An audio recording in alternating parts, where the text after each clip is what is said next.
Hello বন্ধুরা, তো আমি আজকে আবার অন্যদিনের মতো নতুন একটা রেসিপি নিয়ে এসেছি। আজকে রেসিপি হচ্ছে কেমিক্যাল ছাড়াই গোলাপি কালারের পিঠা। তো চলো আমি এই পিঠাটা কিভাবে বানাই তোমরা শেষ পর্যন্ত ভিডিওটা স্কিপ না করে পাশে থেকে দেখার জন্য অনুরোধ দিল। তো চলো শুরু করি। প্রথমে দেখো আমি একটা গামলা বাটি নিয়ে নিয়েছি। তো দেখো এই বাটির আমি এক বাটি চালের গুঁড়ো নিয়ে নিয়েছি, আর ওই বাটির আমি হাফ বাটি ময়দা নিয়ে নিলাম, হাফ চামচেরও কম লবণ, আর ওই বাটির আমি হাফ বাটি চিনি নিয়ে নিলাম। চিনিটা দিলে খেতে ভালো লাগে, তার জন্য আমি চিনি দিয়ে দিলাম। এবার শুকনো উপকরণগুলো সব মিশিয়ে নেব। ওর মধ্যে আমি উষ্ণ গরম জল দিয়ে দেব, দিয়ে ব্যাটারটা বানাবো।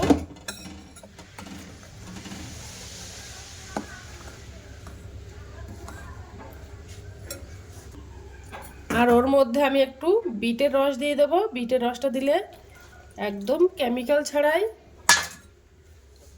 কালারটা আসবে সুন্দর একটা।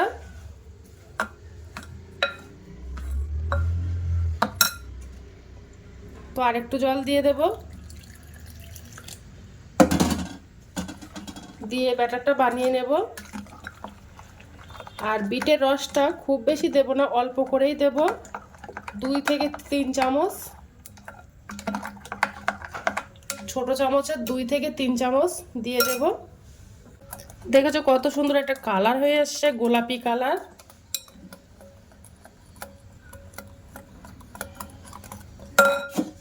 আর একটু জল দিয়ে দেব, দিয়ে ভালো করে মিশিয়ে নেব।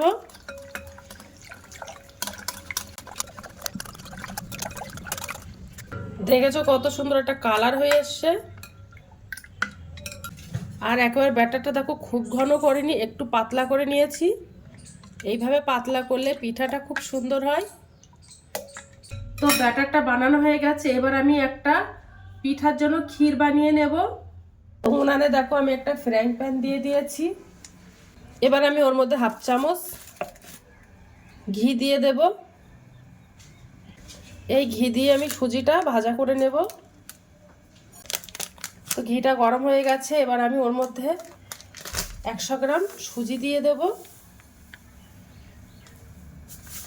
তো 100 গ্রাম সুজি দিয়ে দিলাম। সুজিটা আবার ভাজা করে নেব।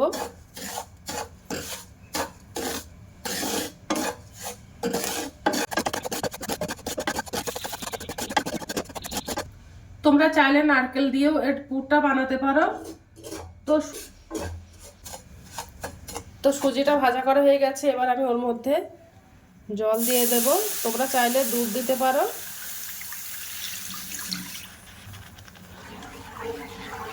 ওর মধ্যে আমি 10 টাকা দামের এক প্যাকেট গুঁড়ো দুধ দিয়ে দেব। এই গুঁড়ো দুধটা দিলে খেতে ভালো লাগে, তার জন্য দিয়ে দিলাম। দিয়ে ভালো করে মিশিয়ে নেব।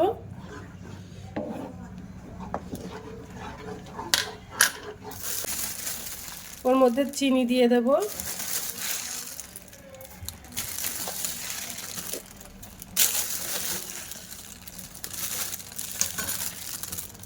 চার চামচ চিনি দিয়ে দিলাম।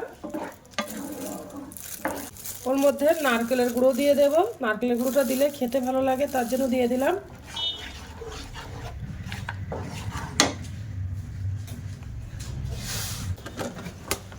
কিশমিশ দিয়ে দেব, একটু লবণ দিয়ে দেব। তো দেখো ক্ষীরটা বানানো হয়ে গেছে। এবার আমি পিঠাগুলো সব বানিয়ে নেব। তো ফ্রাইং প্যানটা গরম হয়ে, এবার আমি একটু তেল ব্রাশ করে দেব। এবার যে ব্যাটারটা বানিয়েছিলাম ওই ব্যাটারটা দিয়ে দেব ফ্রাইং প্যানে, দিয়ে একটু ঘুরিয়ে নেব।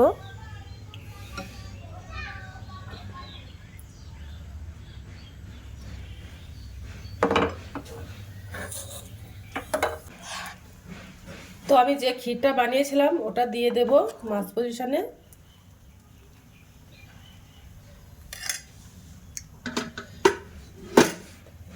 দিয়ে উল্টে দেব।